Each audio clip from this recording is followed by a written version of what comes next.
I thought I knew this land, every blade of grass, every ripple in the pond. But when Willow, my steadfast mare, became obsessed with wading into the water, even breaking through ice to get there, I realized there was more to uncover. What started as a simple mystery turned into a journey of connection, discovery, and awe. Nature holds secrets in its quiet ripples. All we have to do is listen. Before we dive into this powerful story, let us know where you're tuning in from, and if you find it compelling, don't forget to hit subscribe. The morning sun crept over the horizon, casting a golden glow on the frost-kissed fields of my farm. The sight usually brought me peace, a reminder of the simple joys of tending to the land. Today, though, my focus was on Willow. Willow wasn't just a horse to me. She was my partner, a quiet, steady presence through years of hard work and quiet evenings. Her chestnut coat gleamed in the morning light, but something about her seemed off. For the past few days, she had been lingering by the pond, wading into its shallow waters as if drawn by some invisible force. At first, I thought nothing of it. Maybe she was cooling off in the unusually warm autumn sun, or maybe she was just curious. Horses have their quirks, after all. But this morning, I couldn't shake the uneasy feeling creeping into my chest. I leaned against the barn door, coffee in hand, and watched her. She stood knee-deep in the water, her head low as if she were listening to something I couldn't hear. The surface of the pond rippled faintly, but there was no wind to speak of. It was strange enough to make me set my mug down and walk toward her. "Willow," I called, keeping my tone gentle. Her ears flicked back, acknowledging me, but she didn't move. "Come on, girl." When I reached the edge of the pond, I paused. The water was cold and clear, reflecting the bare branches of the trees above. There was nothing unusual about it. I reached out to grab Willow's reins, but she sidestepped, splashing slightly. "Stubborn as ever," I muttered, my breath puffing white in the chilly air. I finally managed to coax her out of the water and back toward the barn. She resisted, tugging against me with a strength I didn't expect. Once she was secured in her stall, I leaned against the wooden beam, shaking my head. "What's gotten into you?" I asked, more to myself than to her. Willow nickered softly, her usual calm demeanor returning now that she was out of the pond. The nagging unease stayed with me throughout the morning. As I fed the rest of the horses and went about my chores, I found myself glancing toward the pond more often than usual. It had always been a quiet, unremarkable part of the farm, nestled between the oak grove and the pasture. But now it felt different, almost like it was holding its breath. I brushed the feeling aside, trying to convince myself that I was imagining things. But later that evening, as I made my final rounds, I caught Willow standing by the barn door, staring toward the pond. Her posture was tense, her ears pricked forward. "You're not going back out there tonight," I told her firmly, closing the door and double-checking the latch. But as I walked back to the house, I couldn't help but glance over my shoulder at the pond. Its surface glinted faintly in the moonlight, still and silent. Yet I couldn't shake the feeling that something was waiting beneath. The morning air had an icy bite as I stepped out of the house, pulling my coat tighter around me. The fields sparkled under a thin layer of frost, but my eyes went straight to the barn. Willow was my first stop, as always, but this morning I braced myself for what I might find. Sure enough, the latch I'd checked twice last night was undone. The door hung ajar, swaying slightly in the breeze. My stomach sank. Inside, Willow's stall was empty, her bedding scattered as if she'd left in a hurry. "Willow," I called, my voice sharper than usual. No answering whinny came, just the faint rustling of the oak trees near the pond. I followed the hoof prints in the frost, my boots crunching over the brittle grass. When I reached the pond, I froze. There she was, standing in the shallows with chunks of broken ice floating around her legs. She had smashed through the thin layer that had formed overnight, her breath steaming as she stood motionless, staring into the water. "Willow," I shouted, hurrying toward her. She didn't flinch. I grabbed her halter, the icy water soaking through my boots as I pulled her back to the shore. "What are you doing, girl?" I muttered, trying to hide the tremor in my voice. My hands felt numb, but not from the cold. She fought me at first, but I managed to get her back to the barn. This time, I double-latched the door and secured the gate with a heavy chain. My chest heaved as I leaned against the stall, watching her. She looked at me with those dark, steady eyes as if to say, "You don't understand." And I didn't. Not yet. That afternoon, I visited my nearest neighbor, Clara. Her farm was just a few miles down the road, and she had always been someone I could turn to for advice. When I explained Willow's strange behavior, her brow furrowed. "Funny you should mention that," she said, pouring me a cup of steaming coffee. "Shadow's been acting odd too. Not with the pond exactly, but with the trough. He's been standing by it for hours, even when it's empty." Clara's words struck a nerve. "You think it's the water?" I asked, leaning forward. "Could something be wrong with it?" She shrugged, but the unease in her expression mirrored my own. "Maybe. Or maybe it's just one of those things horses do. Hard to say." On my way home, I stopped at a few other farms, sharing my story and asking questions. The answers I got were a patchwork of strange anecdotes: horses lingering by streams, breaking through iced-over troughs, even pawing at puddles as if they were searching for something. None of it made sense, but one thing was clear: Willow wasn't the only one acting this way. By the time I got back to the barn, the light was fading and my unease had deepened into a cold weight in my chest. I called the vet that evening, recounting everything I'd seen and heard. "Behavior like that could be a sign of distress," he said after a long pause. "But from what you've described, there's no clear reason for it. I'd recommend testing the pond water, just to be sure there's nothing harmful in it." The vet's words stayed with me as I lay in bed that night, staring at the ceiling. What if it was something in the water? Chemicals? Algae? The possibilities raced through my mind, each one worse than the last. The next morning, I filled a small jar with water from the pond and handed it off to the vet's assistant when they came by. "We'll send it to the lab," she promised. "Should have results in a few days." A few days. The wait felt unbearable. Every time I stepped outside, I found myself looking at the pond, its surface calm and unremarkable in the winter sunlight. But I couldn't shake the feeling that something was wrong, that something was watching, waiting, just beneath the surface. At night, I heard Willow pacing in her stall, her restless movements echoing in the barn. Once, I even caught her pushing against the heavy chain, as if she was determined to get back to the water. I stayed up late, keeping watch, but the sleepless hours only gave my mind more time to wander. By the end of the week, the whole community was buzzing with theories. Some said it was pollution, runoff from a nearby factory seeping into the groundwater. Others whispered about curses or bad omens, their voices low and fearful. As much as I tried to stay rational, the uncertainty gnawed at me. One thing was clear: this wasn't just about Willow anymore. Whatever was happening, it was bigger than my farm, and I had no idea how to stop it. The frost bit sharply against my cheeks as I trudged toward the pond, jar in hand. It had been 2 days since the water sample was sent off, and I couldn't stand waiting anymore.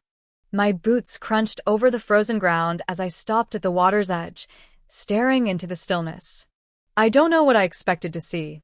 Maybe something bubbling just beneath the surface.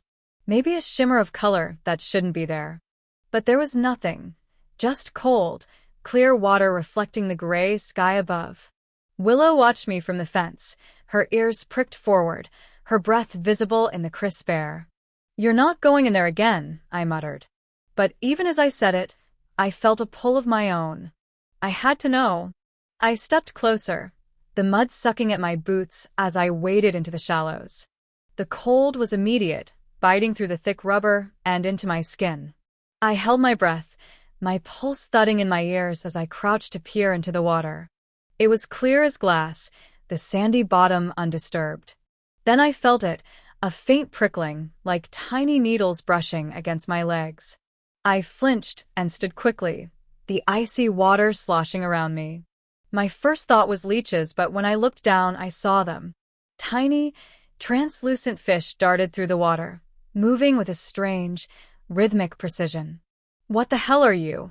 I murmured, crouching again to get a closer look. The fish were small, no longer than my pinky finger, their bodies almost invisible against the water.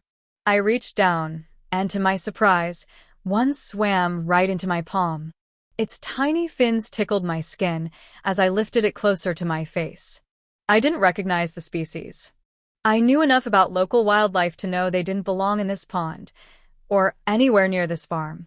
Their delicate bodies shimmered faintly in the weak sunlight, and I could see their tiny mouths moving in a way that sent another chill up my spine. These weren't ordinary fish.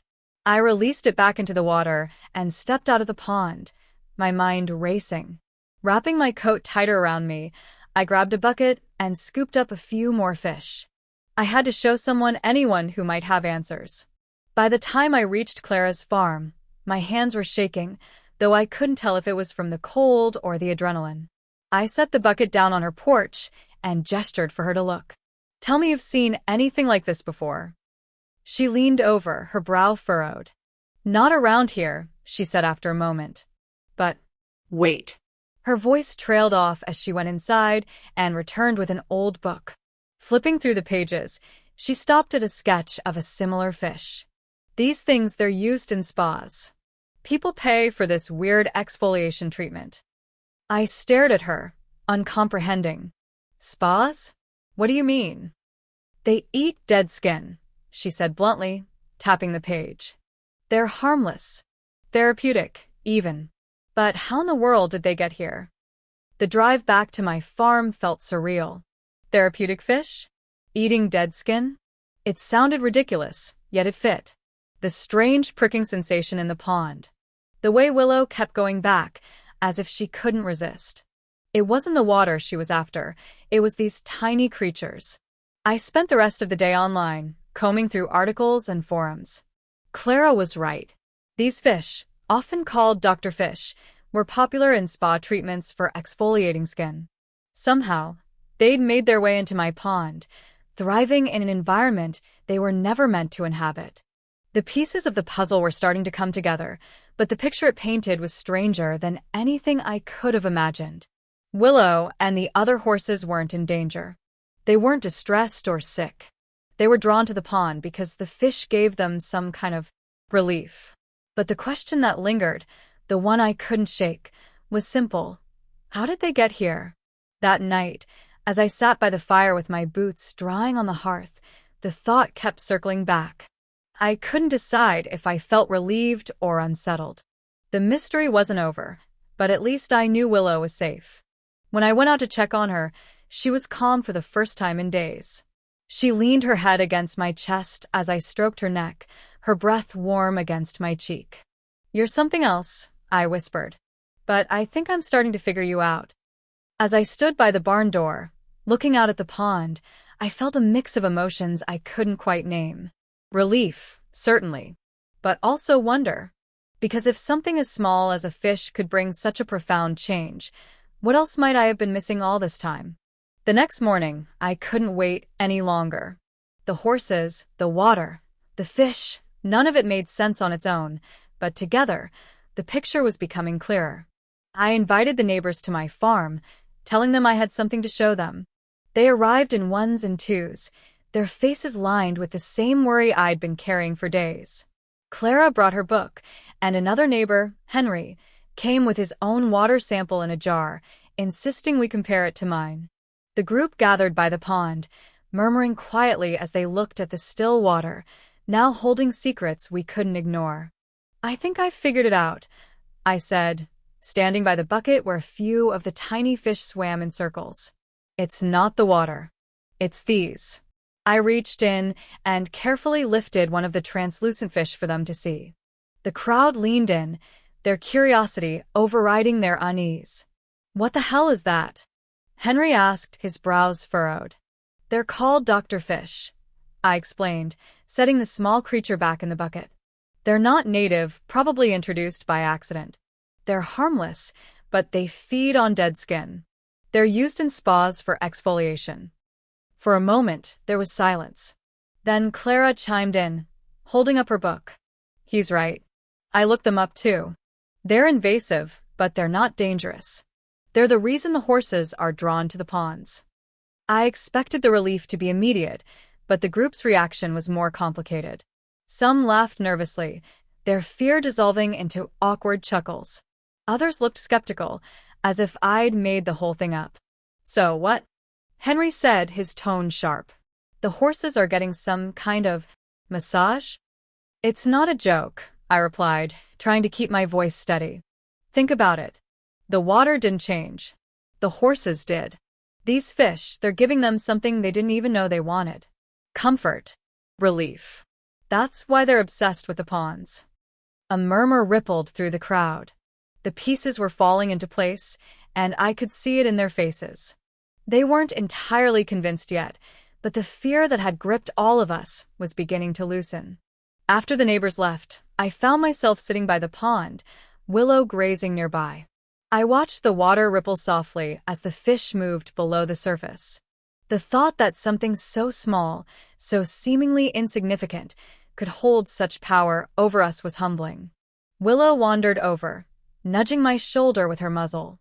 I reached up to scratch her neck, and she let out a soft sigh.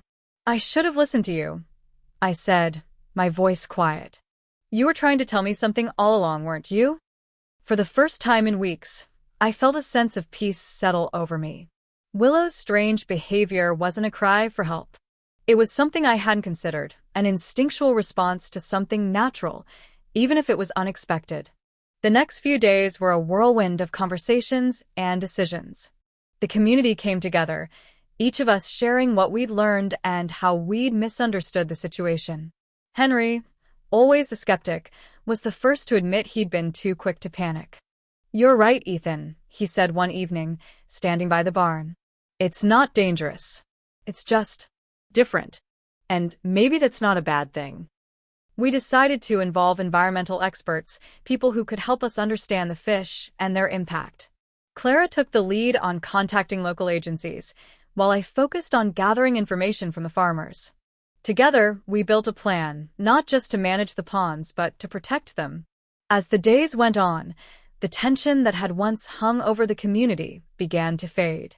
The ponds, once feared as a source of danger, became a point of fascination. Neighbors visited each other's farms, sharing stories and marveling at the horses' newfound calm. For me, the shift was personal. I had spent so much time worrying about what was wrong that I hadn't stopped to appreciate what was right. Willow had shown me that sometimes answers come in ways we don't expect. We just have to be willing to listen. That evening, as the sun dipped below the horizon, I stood by the pond again. The water was still, its surface catching the last light of the day. Willow waded in, her movements slow and deliberate. I watched her, a small smile tugging at the corners of my mouth. "You've got it all figured out, don't you?" I said softly. She didn't respond, of course, but the look she gave me felt like agreement. The mystery of the pond wasn't just about the fish or the water. It was about how we connect with each other, with our animals, and with the world around us. And in that moment, I felt more connected than I had in years. The next few weeks were a whirlwind of activity on the farm, but for the first time in what felt like months, it wasn't driven by fear. The fish had turned our community's anxiety on its head, becoming a symbol of wonder rather than dread. Still, there was work to be done. The environmental experts Clara contacted arrived one chilly morning, their truck rumbling up the dirt path to my farm. They introduced themselves as specialists from a local conservation organization, eager to study the ponds and the fish.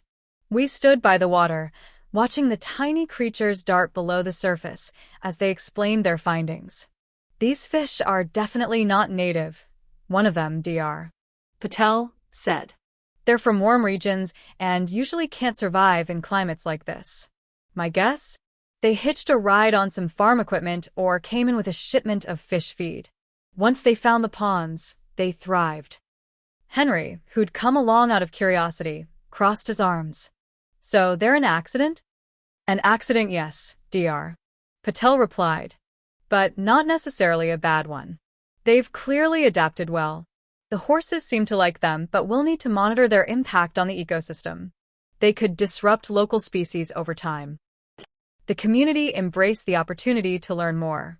Farmers who once only nodded politely in passing now gathered regularly to discuss their findings, share observations, and brainstorm ways to protect the ponds. The mood had shifted from apprehension to collaboration. On my end, I found myself taking more time to observe Willow and the other horses. Their fascination with the water hadn't faded, but it felt less frantic now. Willow would stand in the pond, calm and still, her ears flicking as if she were listening to something only she could hear. It struck me how much I'd underestimated her. She wasn't just a creature of habit, she was a creature of instinct. And she'd known something was worth paying attention to long before I did. That realization hit me harder than I expected. One afternoon, Clara organized a workshop on invasive species. The experts explained how delicate ecosystems could be, how one small change could ripple outward in ways no one could predict. I listened intently, my mind returning to Willow's quiet persistence and the way it had led me to this moment.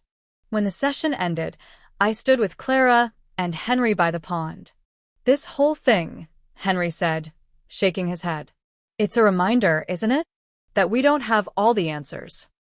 "Not right away, at least," Clara added, her voice soft. "But we get there eventually." I nodded, staring at the water. Willow got there before any of us did. I think she knew there was something here worth noticing. I just wasn't listening.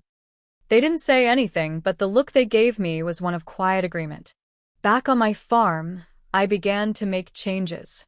The workshops inspired me to rethink how I worked the land, and I started incorporating sustainable practices into my routine.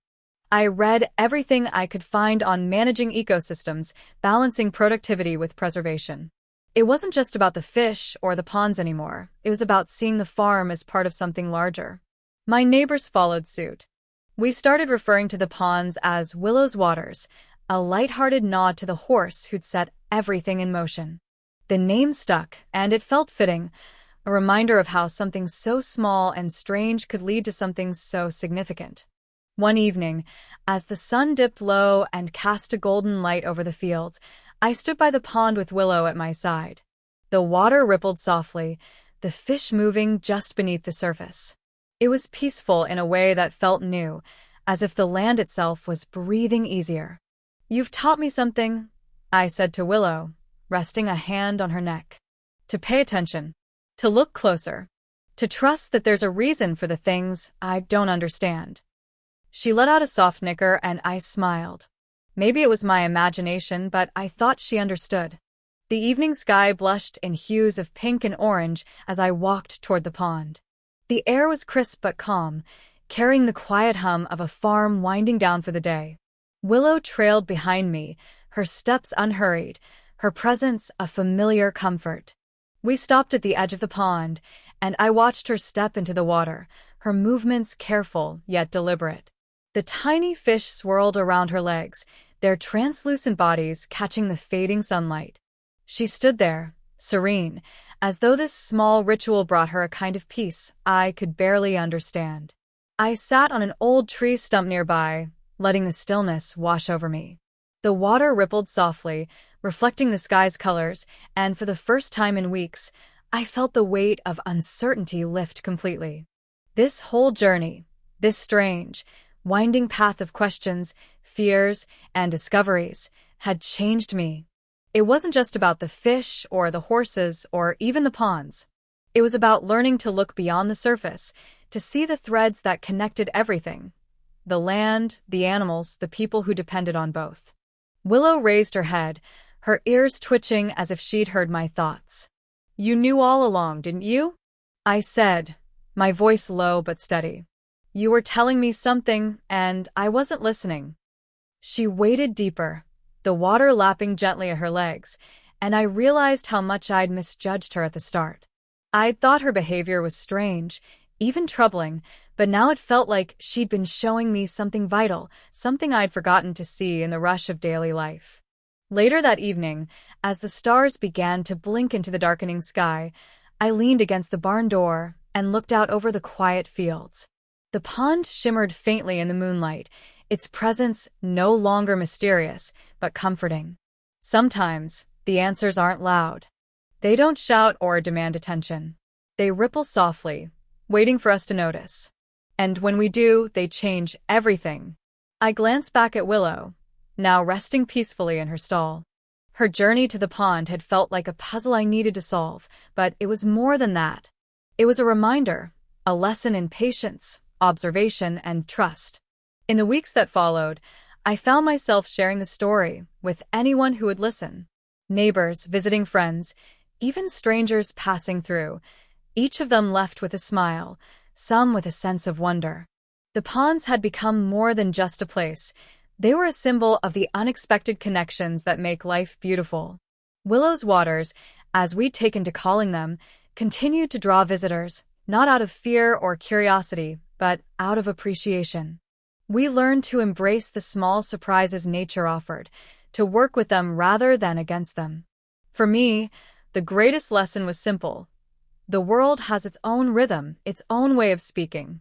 All we have to do is listen.